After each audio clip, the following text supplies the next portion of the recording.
You're wild. Oh, wow. Your girls are wild. Hello, everyone. Welcome to BayernNow, the ultimate Bayern Munich fan channel. Look, we have a big list of stories here. I wrote some things down because I don't want to remember, but this is your daily Bayern Munich news. Bayern are apparently interested in some 19-year-old winger from the French league or something like that. Bayern are also interested in Aaron Hickey, a Hearts defender. I don't even know where Hearts is. I think that's Australia. Can anyone tell me where Hearts is, or is it India? I'm not sure. Bayern have a big injury woe to Niklas Zula, who, oh my goodness, that's going to be a big topic for today. But before we talk about any of that, let's talk about Javi Martinez. I think a lot of people, like myself, understand that Javi needs to leave. Javi Martinez is a spot on the bench that you could have a youngster in there, like I always say. Of course, you want experience, but not only do you want experience on the bench, you need experience in the starting 11. And I think almost every single player in that team has some certain degree of experience. So Javi Martinez has come out and said he's open to anything, which means that either there could be an exit, and he says his contract expires and acknowledges in 2021, so next season. And we're thinking to ourselves, is he going to leave or is he going to stay? Is he going to get an extension for an extra year like Bayern did to Ian Robben and Ribéry? You never know. So I wonder what happens with Javi Martinez, especially behind the scenes. Is he preparing himself for Athletic Bilbao? That's where everyone links him to, because that's his home club. He grew up through the system. He came here. He's only ever been at Bilbao and Bayern. So with Javi Martinez, I wonder what happens with him, and would Bayern want to get rid of him just as quickly as possible, because that would really be making sense, especially in the climate that we're in. And also, how much is he going to cost for a team that wants to bring him in? Did no one think about this? He's going to cost, maybe 5 million for another team, and we're going to have to offload a player. And then you're thinking about it like, he's going to be 33 next year, so he's not going to cost more next year. So it's almost like getting rid of him won't really change the climax, especially economically, despite the fact that there's a virus out and most clubs are broker. But so in a way are Bayern. Bayern would love that money. Imagine an extra 10 million. I think if we sold Javi, it'd go between 5 million to 10 million. And also, like I said, getting rid of Javi Martinez, you put a spot on that bench. You put a young player on that bench. You can get Zagzi in on that bench more regularly. Because guess what? Javi Martinez is getting paid wages that a first teamer is getting paid at a different club. He's getting maybe 100k per week. If you look at that specifically, if you go to a club like Dortmund, you have like maybe 3 players starting in their starting 11 that don't even make up to 75k a week. So you think about the whole situation with Javi Martinez, you have to consider the fact that he's making a lot of money. And it's not just about the money, obviously. It's also about what he adds to us on the pitch. And there is nothing that Javi Martinez adds to us at his age right now that I wouldn't say we need. His qualities, he's tall, etc. But then, so we don't need that height. So is Goretzka. Goretzka's also tall and younger and has more legs. The thing is with Javi, though, it's not like he's a world-class player still and he's just, he's already declined. He's not the player he was. He'll come on and bring us something, a little bit of fight, but I don't think that's necessarily what we should be looking at and justifying why we should keep him further for an extra 2 seasons or something like that. So with Javi Martinez, I'm just confused on that one, especially because when we think about it, we do need to make a change. We do need to bring in new players. And like I said, Bayern are interested. These are young players. Musaba, I'm not exactly sure. If Bayern are interested in a 19-year-old winger, it's not because it's a Sané alternative. It's because we are Bayern. We like to get players that are 19, maybe 18, 17 at times, and mold them into the player that we need. And maybe in 3 years, we'll be like, wow, we bought this player and look at them now. There's a kid called, was it Jason Booth in the under 18s, actually under 19s now. The kid is really balling out there, and you wonder what is this kid going to be for us in 2 seasons? A squad player? I always think about it. A lot of youngsters, especially the ones that I keep saying let's give opportunities to. The Oliver Baptiste Mais, the Leon Dejakus, these are youngsters in the academy. The reason why I'm so invested in giving these kids young chances is because you can see them ball it out in the under 23s in the Bayern second team. But when it matters in the Bundesliga, in the DFB Pokal, I wonder if they're going to do it. A lot of youngsters won't succeed here.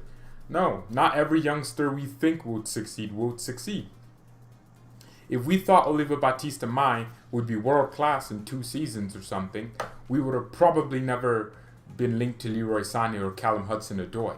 There's a certain level and certain degree of thought when it comes to just these transfers, especially with youngsters, that I think we need to consider. Yes, I'd love to get rid of Javi Martinez and bring in a youngster that can replace him thoroughly and actually be playing in that first team week in, week out. But at the same time, I'm willing to recognize that, hey, this guy might actually just be crap.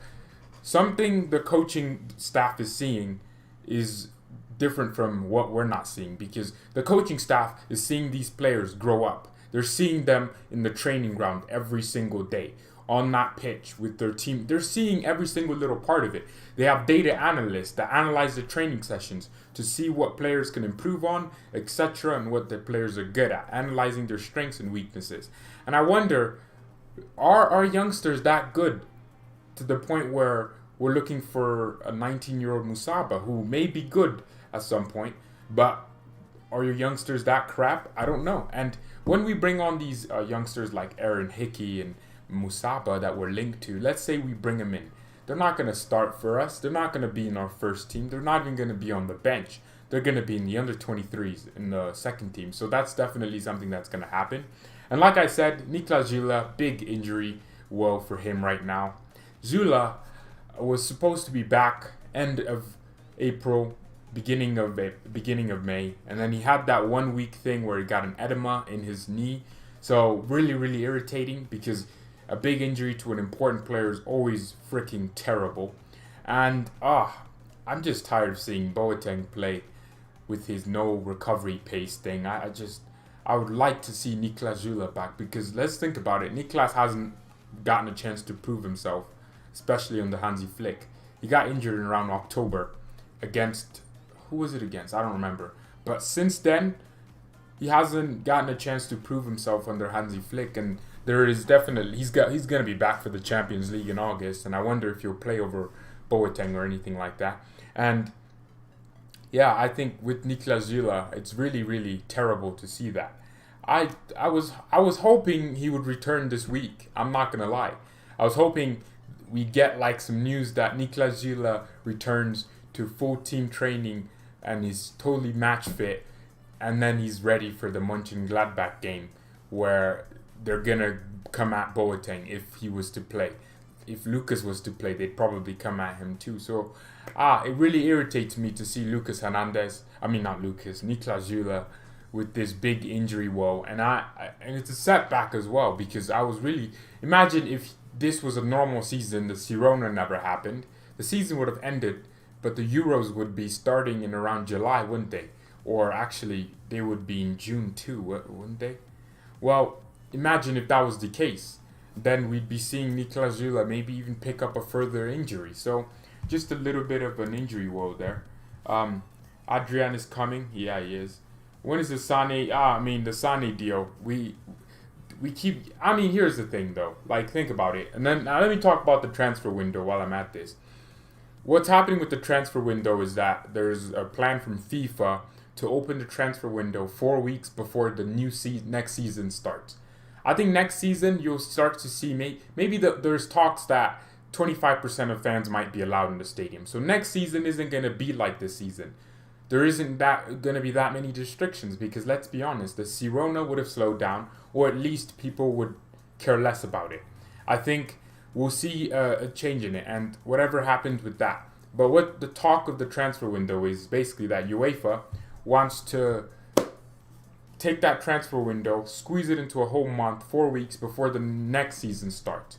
And for every league, they get 4 weeks after the season is ended and their transfer window is open. So the Bundesliga's transfer window, if I'm not mistaken, should be open after the 20th, which would mean that Bayern could sign players, but they wouldn't join you until their league season is complete. I think I'm right, but I could be wrong. Thinking about it though, maybe I am wrong. Sula got injured against Augsburg. Thanks for telling me that. Mudryk from Shakhtar is a really good midfielder. It can be next. Thiago is only 19. I respect that, but here's the thing with these Shakhtar Donetsk players, right? People like to say, oh, this league is a farmers league. I think none of the top 5 leagues in Europe are farmers league. These leagues are high quality football, high quality everything. That's genuine. That's how I genuinely think. Then you go to the Ukrainian league. It's a different story. It's genuinely a different story. You go to the Belgium league, which is why I'm not convinced on Jonathan David. I'm not convinced on these youngsters that come out from these leagues that aren't necessarily top leagues, but that's what I always think. I'm not exactly sure on these youngsters. When we're linked to Aaron Hickey and Anthony Musaba for no reason, I'm confused because I'm like, oh well, cool. If he comes in and he balls, then good. With Alphonso Davies, it's different because the MLS, although it's not perfect, is actually a decent league in terms of competitiveness. It's highly athletical. I think it's really physical because it's an American thing. There's an overemphasis on height. So when Davies came in, you always thought, okay, he's definitely has something about him. But when we're linked to players that are from Shakhtar Donetsk, from Hearts, can anyone tell me where Hearts are from? From these clubs? I don't know. Back to Javi Martinez, though. Where does everyone think he'll end up? I think he'd go back to Athletic Bilbao, but he could also go to China or Japan and make 400k a week for no reason. There's definitely a chance for him to do that. I mean, look, Javi's been a servant here. For me, he's not like a club legend for me. Right? I think there's players, billions of players that have done the same thing he does, but I just have a different standard for my club legends. But he's been a cult hero. He won a treble, so everyone's going to say, oh yeah, he's a legend. And he was a good player. But for me, legend for me means I have to put him next to Ian Robin, Frank Ribéry. Frank Ribéry. I love how he says his name. Frank Ribéry. Le famille de Ribéry. He'll go back to Spain. I think he might actually that makes the most sense because he speaks Spanish. But he also said, Javi, that he is open to going to the MLS. I forgot to read his own quotes. He also said he's open to going to the MLS. I'm going to read it now. He says he also wants to go to America. So if that happens, I'm open to anything. No. Let's use a French accent, even though Javi Martinez. No, I'll use a Mexican. If that happens, No. That's not a Mexican or Spanish accent. Okay, well, I'll use a French accent. If that happens, I'm open to anything. I'm not ruling anything out. Anything that fulfills me personally and sporting wise. Maybe playing and living in the United States and in Australia, returning to Spain, I've still got football left in me. That's what Javi Martinez says. And I think if he goes to the MLS, man, that would be like the cool signing. He would gain almost like a Bastian Schweinsteiger playing for Chicago Fire. It's not as Chicago's not some big football city. It's not, but you could tell there was a little bit of a cultural thing there. He goes to an Atlanta United. They're growing constantly. I think they filled a big stadium. They have like 80,000 capacity in their stadium. It's just a beautiful stadium overall. The Super Bowl took place there. You wonder, Javi Martinez coming to the US, that could definitely happen. Highly. What do you think of Adrian Fine? See, I was speaking to a Hamburg fan, and it's always crazy because we always talk about, this player's doing great on loan. But we never think about the club that has them on loan. For example, I was talking to this Hamburg guy. We were arguing on Twitter, and then he was telling me, Bayern are racist, this and that, and then he was joking, and then we ended up talking about Adrian Fine. He was telling me Fine has a lot of things to improve in his game. He's not the physically imposing CDM that we all think it is. Now, I don't want to watch Hamburg, but hearing that from an actual Hamburg fan made sense. And he says that Fine is basically their best player, but at the same time, he thinks Fine needs time to develop physically. He is pretty skinny, which you don't need to be skinny in a Bayern team. Look at the way Goretzka was getting pushed around last season, and now he's one of our puffest players. Buff. Yeah. Well, for British people, buff for us means this muscle. Buff for you, I don't know. Someone told me buff doesn't mean muscle in England. What does buff mean in England? What if I said, "Oh my God, dude, you're buff"? Oh, it means you're beautiful. That's okay. Well, that's not what I meant. I meant. Why do British people have to be so weird? I feel bad for art. I don't feel bad for anyone. Strong, exactly. That's what it means. Buff means strength, physical strength. But somehow, someone in England thought buff meant beautiful. What?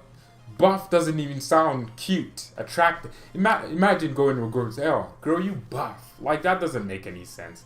Buff, no, that's not it, Visho. That's not it, man. That's not it. Was Javi Martinez there in Spain's World Cup winning squad? I believe so, but he didn't play, did he? Because of the whole Pep Guardiola play tiki-taka thing, so therefore Spain couldn't really use a player like Javi Martinez. Javi, for me, when I think of a midfielder of Javi Martinez's type, I think of Sergio Busquets. And for me, Busquets is much better than Javi Martinez, which is why I can't simply put Javi in my legendary thing. Because Javi, for me, football isn't played just by one trait. Javi was an anchor man. He had long legs. He had a little bit of an engine about him. Went around the pitch, put tackles in, and I love that. That's something you need in the game. But when I think about it, I'm like, well, I'd like you to be also pretty technical, which is why I really like Thiago. Because Thiago can do the tackling. He does it very well. He reads the game superbly. But he's also one of the most technically gifted players in the world. He's also highly quintessential in the midfield. He keeps his composure at all times. It's just amazing to watch Thiago play. He pocketed Busquets, Iniesta, Xavi in 2013. Well, they also pocketed us in 2015 and won the CL. And yeah, you can say we pocketed them, but we had a better squad than Barcelona. And not only that, we had a better manager. We had a better structure. We played better. We slapped them up 7-0. I can tell you every single player on that pitch was better than any player Barcelona had. So you can't say that. But for me, I just think that, yeah, Javi Martinez is definitely like a Bayern cult hero. But if I'm putting him in legend, like, people don't realize what legend means. Legend for me means Bastian Schweinsteiger is a legend of this club and of the game.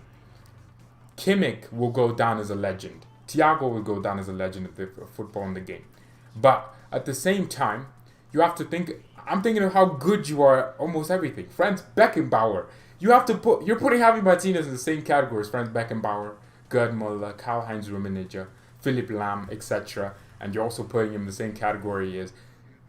It's just, you can't just throw the word legend around and put everyone. These are cult hero players. Javi was a cult player. It means he just went around and slapped legs and broke people, right? And his attitude was amazing. Always a professional when he plays. Klose was a legend. So for me, there's different levels. There's legend. I mean, there's players that are even above legend, like your Lionel Messi's, your Franz Beckenbauers, who actually genuinely changed the game in the way they played in their various positions. Beckenbauer basically became he played as he's literally the definition of a modern. Beckenbauer was a striker, he was a midfielder, he was a winger, he was everything. The guy would just take the ball, intercept in a crucial moment, bring it halfway across the pitch, get an assist, get a goal. It was amazing. Yeah, Oliver Kahn, Manuel Neuer. For me, Neuer changed the game. Kahn, with his attitude on the pitch and how good he was and momentous he was and just the way he played, that's a legend for me. But if you put these guys in and you say, oh yeah, then you add Javi Martinez, that's just not. And for me, legend also means you're just good at football, the sport. Javi's he's a very limited baller. Lothar Matthäus is a legend. Javi is a very limited player. That's not a bad thing. You need these types of players. You need the players like Javi Martinez, right? Müller. Everyone forgets Thomas Müller And after he retires, the kids in the future, think about it. Muller will go down as a football legend, not just Bayern. He'll go down as a football legend. The position that he named himself for, people will think of that position, think of the role in that role, and they'll think of the name Muller made up for it. Space interpreter, space user, whatever it is. People will always think of that. See, these ballers like Rafinha, like these are just okay players. That they're squad players. They're not supposed to be starting week in, week out, right? Which is why we shouldn't have started Rafinha in the amount of games we started him in. But football, there's levels. There's levels to it. There's players that I can't put in certain. Javi Martinez and Jordan Henderson are very similar in terms of the role they're playing, and they played for their various teams. Jordan Henderson and Javi Martinez have a similar role. Simplicity and just get in front of people and be a leader and be a captain-like figure. Be someone big that your whole squad can look up to. For me, that's what Jordan Henderson is for Liverpool. And Javi Martinez for us was the same thing, especially in that treble season. Get in people's faces, tackle, do that. But for me, he was a limited player.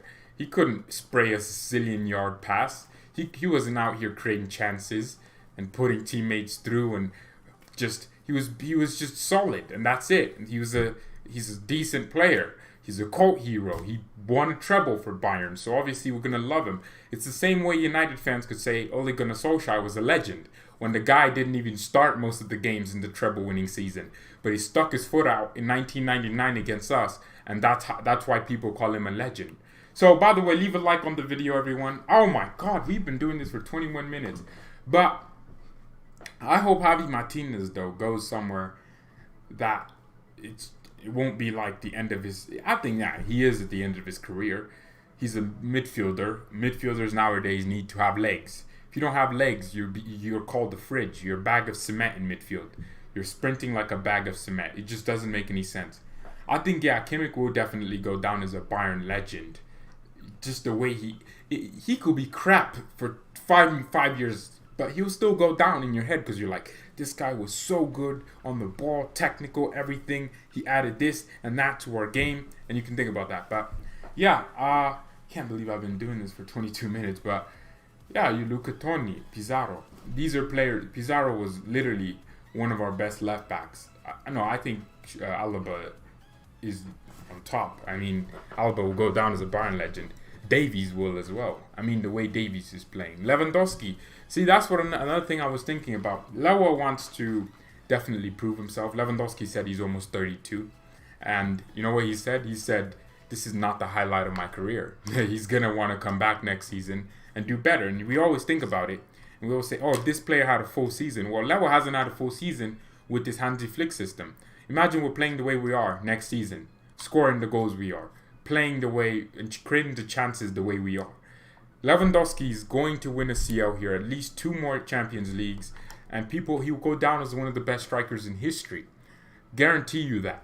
If Lewa doesn't win the Champions League, people will start putting him in that category, like players that were good but never won the CL. That's if he retires and doesn't lift this thing with the edges around it, with the little the beautiful UEFA Champions League. He'll be like, people will be like, he was good, but he never, like R9. People don't fully respect R9 because they always think about the UEFA Champions League. Now, people do respect R9 a little bit more because he won the World Cup, which is more important than the Champions League. But people will always think about you lifting the Champions League. So many players that have lifted Benzema's lifted the thing 4 times. That's the only reason he'll ever go down as a striking legend. But Benzema's not better than Lewandowski. Let's not make that happen. I mean, if we don't win the UCL at least twice this decade, the way we're moving, if we bring in Sané and Havertz, you are guaranteed. If you win it this season, and then you bring in Sané and Havertz for next season, if you don't win it the season after that, something's wrong. Especially if you're playing the same way. I think there's no team in world football that can beat us. I don't think so. Liverpool, no.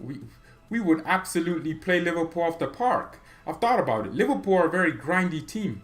We're defensively very, very, very competent. We don't leak goals out of nowhere. We've kept like 10 clean sheets with Hansi Flick in charge. in only, 20-something matches? That's a bit crazy and extravagant.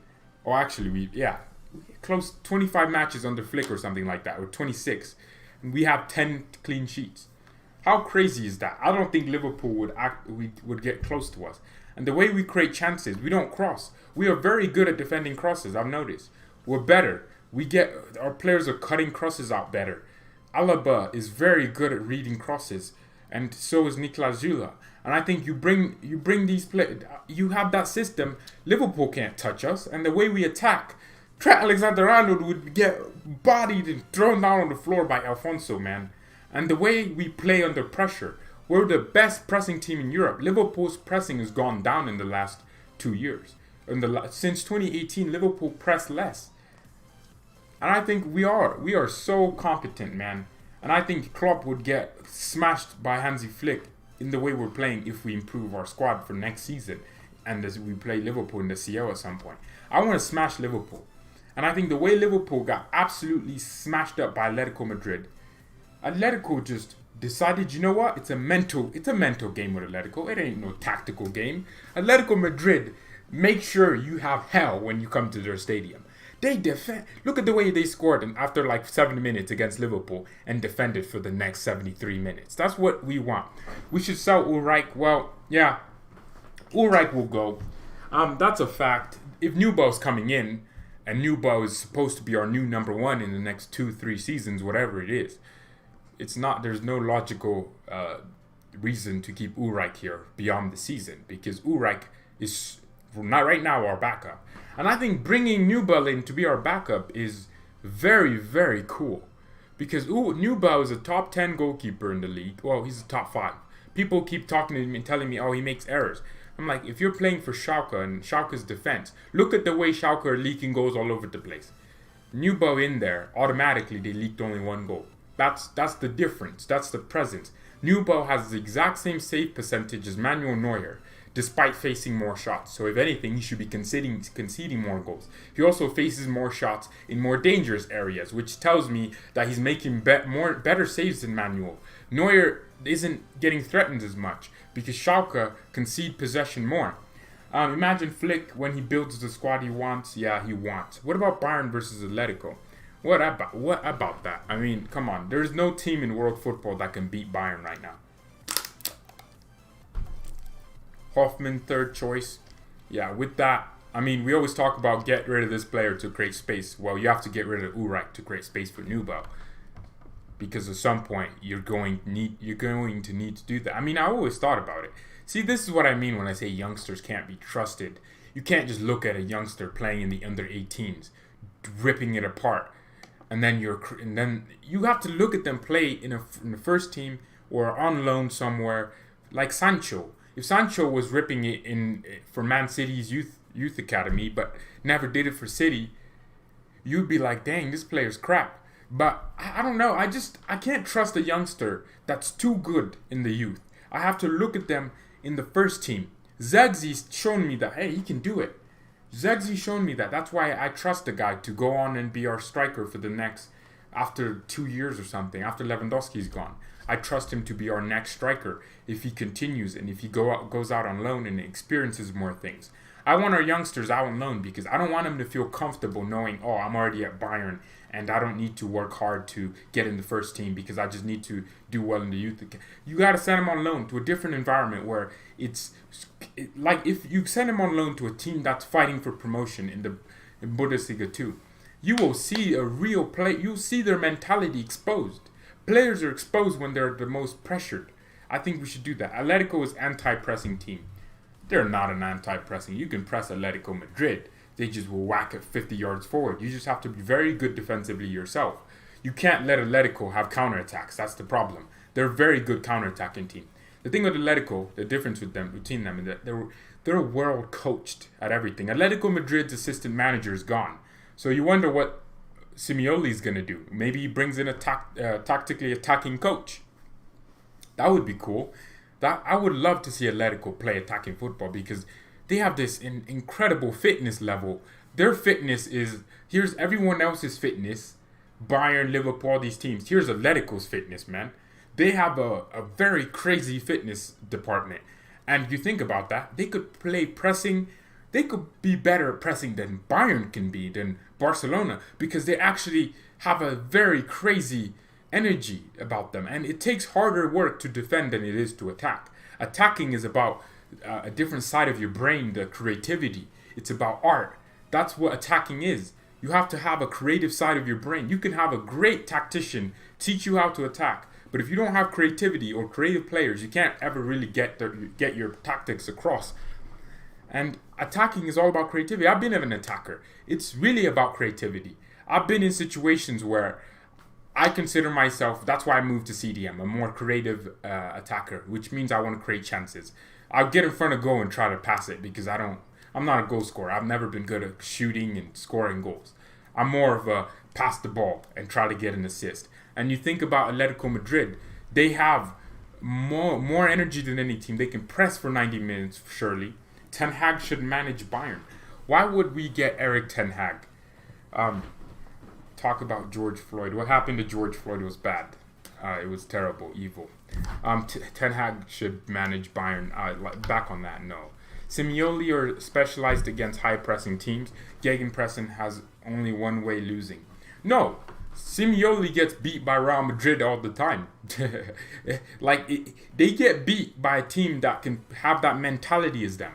That BS, we're going to break your walls, break your neck mentality. Real Madrid do that. Look at the way Valverde, tackled that guy. I think it was Morata going through to win a Super Cup, or was it a Spanish Cup? Tackled him for a useless cup. Just took him out. That's what I call, it's a mental battle with Atletico. And if you don't have a team that's up and ready to go like Liverpool weren't, they thought we could go to Anfield and just slap them up because they thought they were Liverpool. You know, you saw how Robertson and all these players came out and just said, oh yeah, we're Liverpool.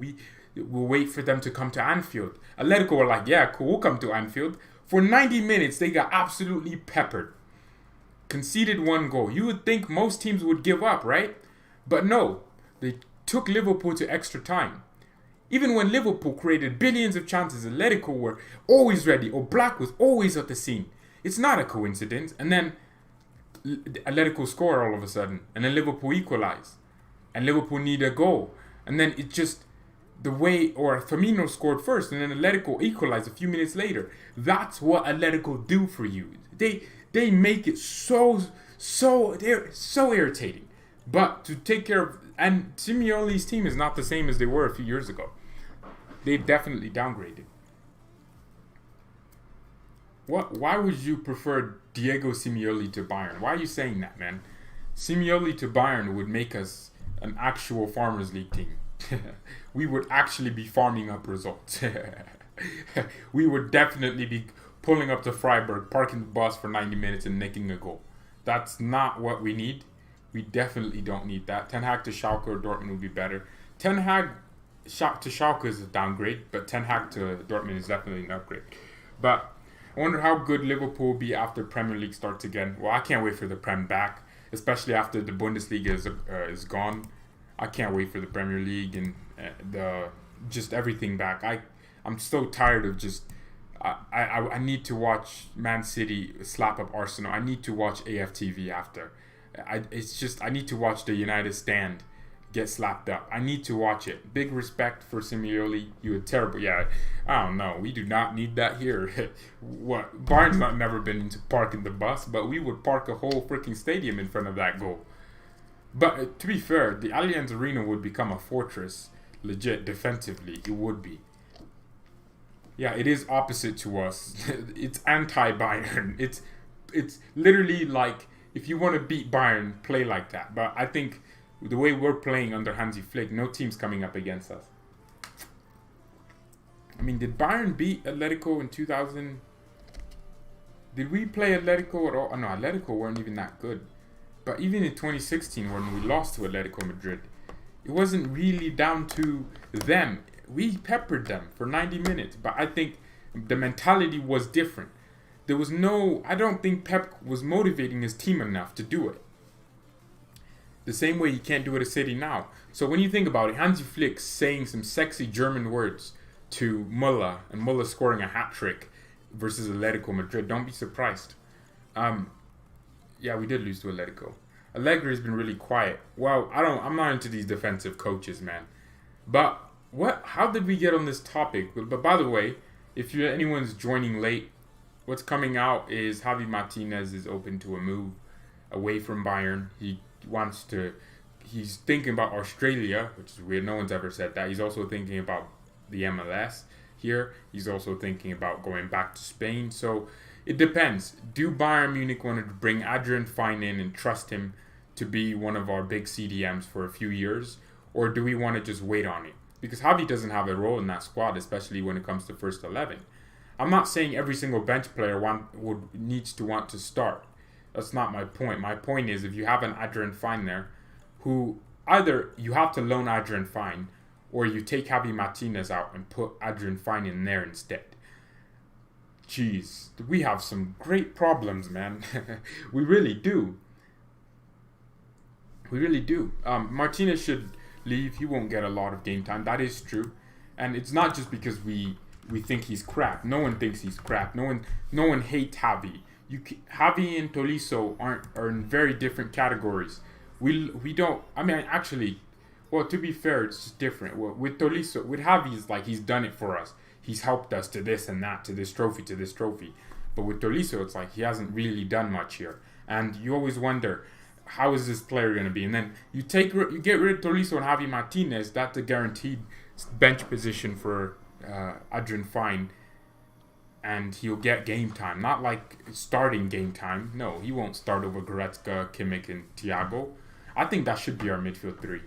Kimmich in the hole by himself. Goretzka and Thiago as the 2-8. I think Goretzka's a box-to-box. I don't like this whole next to Lewandowski type thing. I'm not interested in that. I think Goretzka making late runs into the box, Thiago controlling the pace of the game alongside Kimmich higher up the pitch makes more sense. This Goretzka thing where he's almost like an attacking midfielder, I'm not into that. I hate that. I think he's a box-to-box who has the engine and energy to control a game and the pace of it for 90 minutes straight. Imagine having Boateng in the squad and saying confidently that Atletico can't harm us.